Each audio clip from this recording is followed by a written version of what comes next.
come to the bold analysis. There comes a time a man or a woman must stand for something.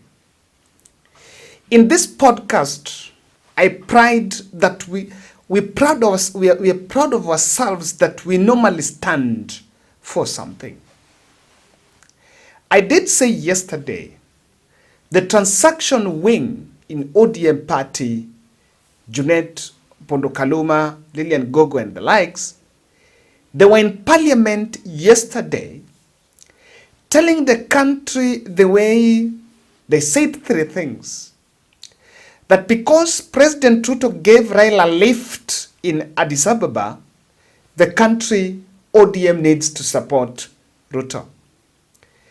Someone said that because a section of people from Kikuyu, some 2-3 women, were captured on a video laughing or rather celebrating Raila Odinga's AUC loss, the whole region hates Raila, and so the country should vote for President Ruto to punish the Gamer Nation.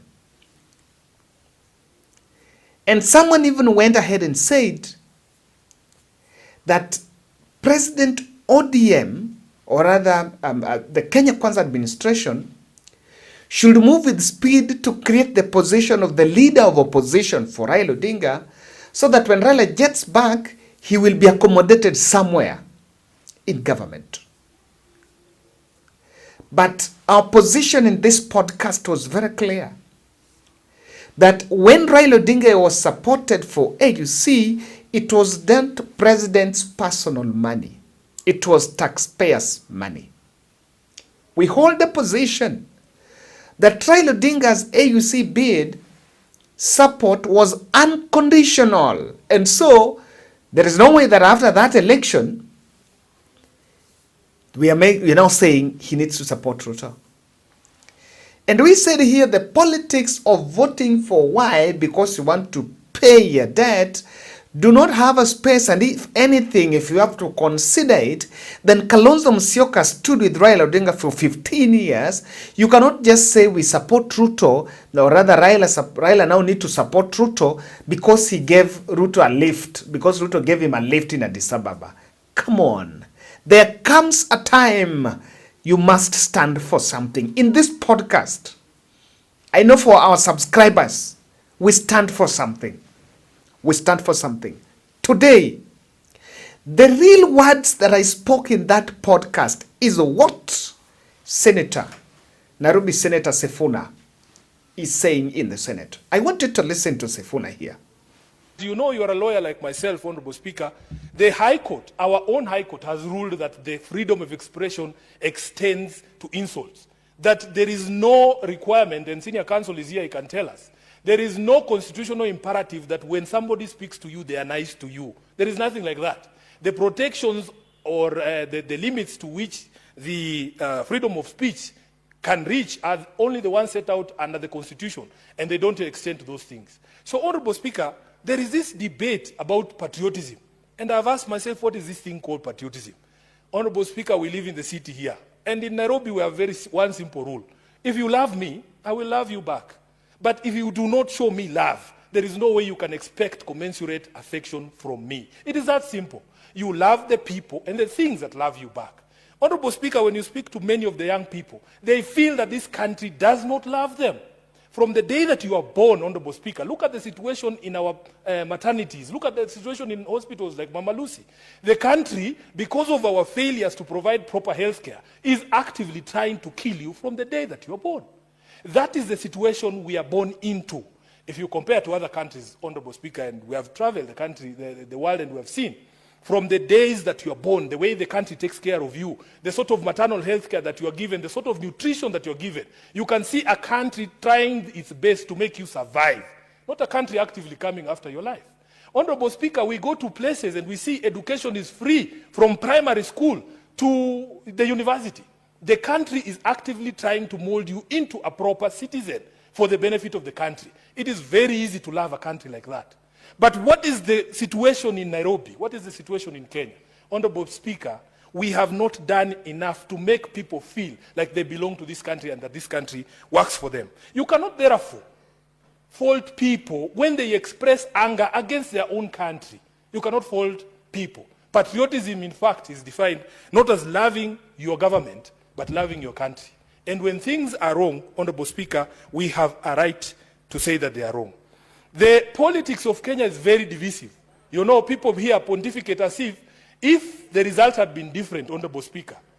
Can we honestly all guarantee that there would have been restraint on all of us, that we would not have over-celebrated to the annoyance of those who don't believe in our quest?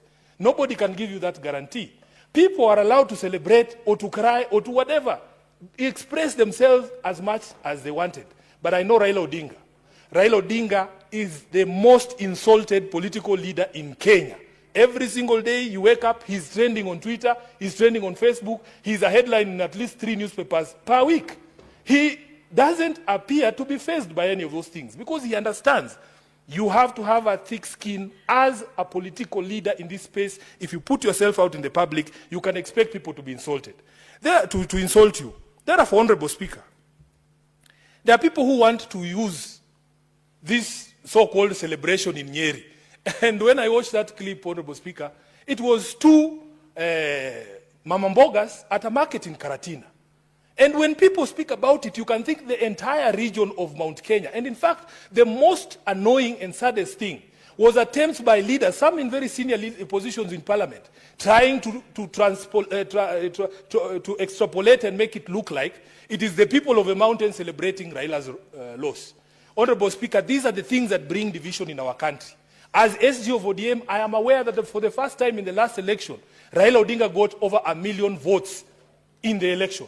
You cannot tell me that those million people who are in Mount Kenya can be dumped or lumped into those who do not support the politics of Raila Odinga.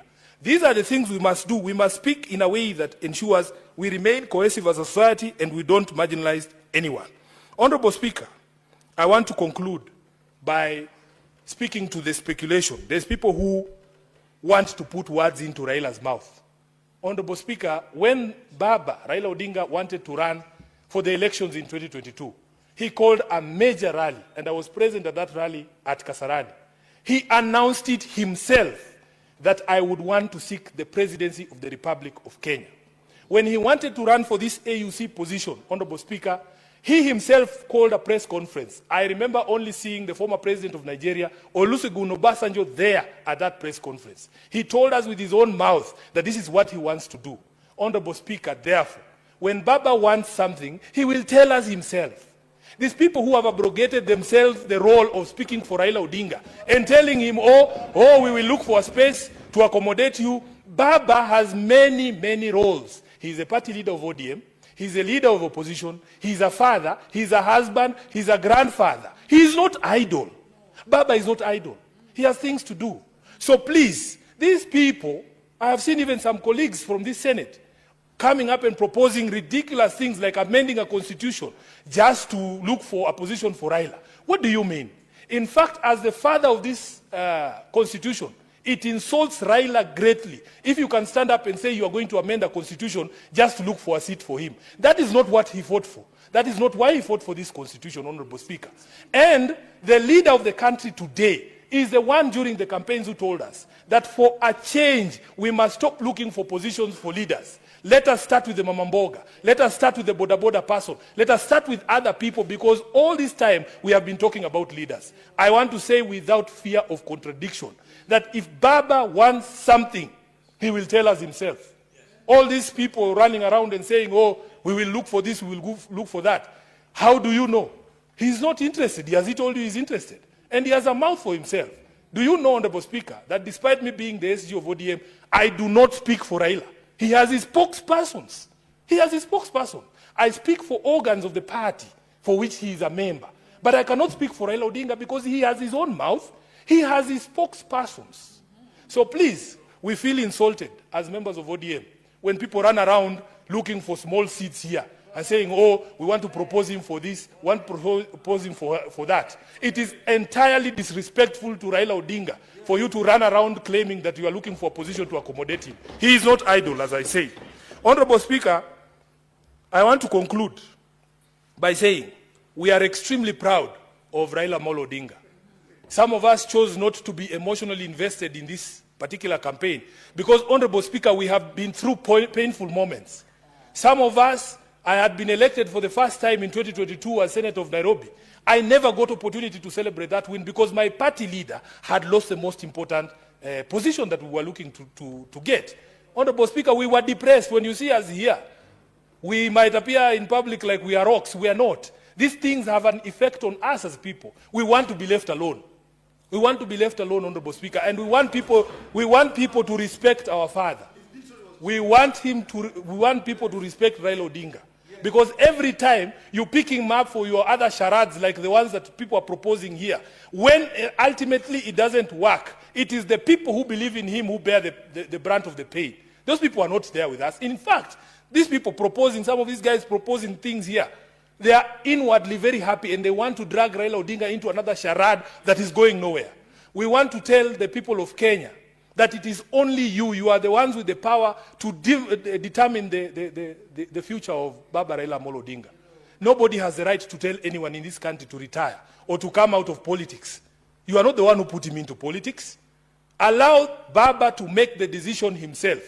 And Honorable Speaker, if you allow me, because my time is over, I want to read a quotation from Martin Luther King.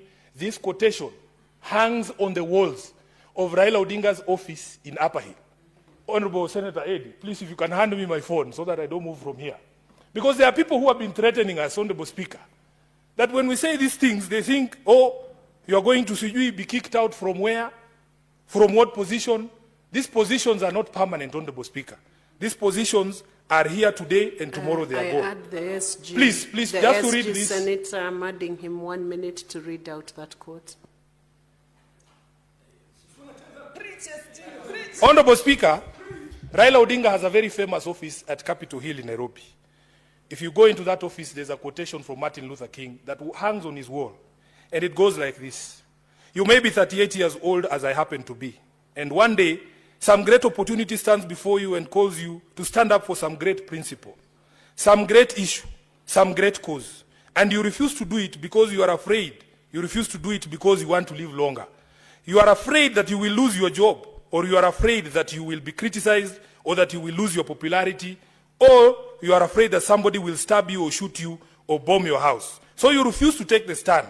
Well, you may go on and live until you're 90, but you are just as dead at 38 as you would be at 90. And the cessation of breathing in your life is but the belated announcement of an earlier death of the spirit.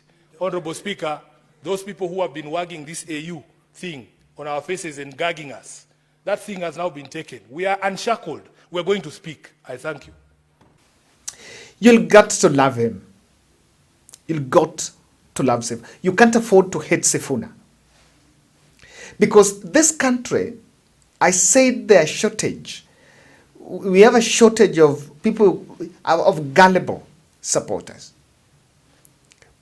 Why am I saying, and Sifuna represents the camp. I've been speaking about these two camps, the Orengo, Nyong'o, Osotsi, Raila camp. And Sifuna is the sitting ODM Secretary General. And there is something he said. I saw one of our analysts asking, do you think Sifuna can speak that way without okay from Raila Odinga? The era of people going to State House and then getting some few tenders here and there and scooping some personal fortune in terms of some few millions.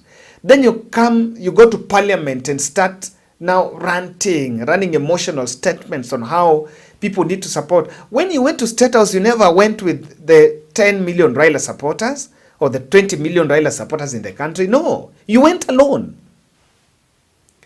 I said that Ida needs to chase this transaction wing around Raila Odinga. Because immediately, and I said this, I did the analysis, for those of you who remember, I did that analysis the day Raila lost AUC, and I said the next phase is Kenya Kwanza is going to look for another plan on how they can keep Raila busy. so that Raila can attach some significance to the broad-based administration. Cherargei was saying that they now need to go to parliament and implement NADCO so that they have the position of leader of opposition, and that position then to accommodate Raila Odinga. I like what Sifuna said. Sifuna said, no, Raila will speak for himself. And in clear terms, I can tell you, Raila is not buying what the Junets are saying. It is, in fact, it is too early. I want to say this. We are where we are because of voting on emotions.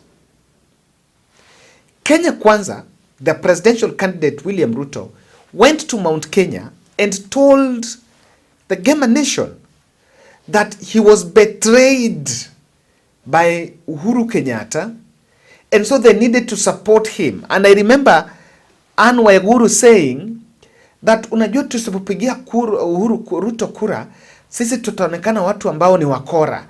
No any other tribe will ever believe us. And I'm telling you, quite young people in their numbers bought that narrative. The people who he moved across the country with, you know, with another emotional card that, you know, those who have been there have been working for the dynasty. So sisi ambao ni wanyonge, I'm close to you, I'm going to, and people believed those things. Emotional voting. Some politicians went and told them, we need to vote to send Raila to Bondo. And so you're not voting for president, you're not voting for Ruto for anything, you're voting for Ruto because it was emotion. And that is why I can tell you, even as someone wants to create spin and twist around it, Ruto reclaiming back Mount Kenya is a tall order. Because it was not anchored on a very solid ground. It was not anchored on a very solid base. It is very clear from Sifuna's statement that Raila is not pushing for that ODM-UDA coalition. For the time that Sifuna was speaking, Senate also has several other ODM senators. No one interjected Sifuna. Sifuna executed that point very clearly. And it is true that you need to stand for something. You cannot just be a man or a woman who you look at something very petty as Raila being given a lift. Then you say, now the country needs to support Ruto because Raila was given a lift. Come on! How many cars that Raila have? That does Raila have? Kwani alibebwa na Audi? Kwani Raila can't afford Audi? Come on. Come on. it is I'm saying we need to stand something because there is the group in parliament, the Junet team who were in parliament yesterday are pushing for Kikuyu hate Raila. That narrative. That is what they're putting. That is what they're pushing. Why are they pushing? They're pushing that to ring-fence a coalition of Raila Odinga forming any coalition with any candidate from that region. Isn't it the same reason why the MPs in their numbers voted to impeach Rigathi? Now you are preaching, you're taking a video clip of two women from Nyeri, then you're saying Kikuyu hates Raila. Come on, come on. I even saw a man I really respect, Philip Petale, the ODM Director of Communications, also sharing that and saying, you know, come on. Hapana.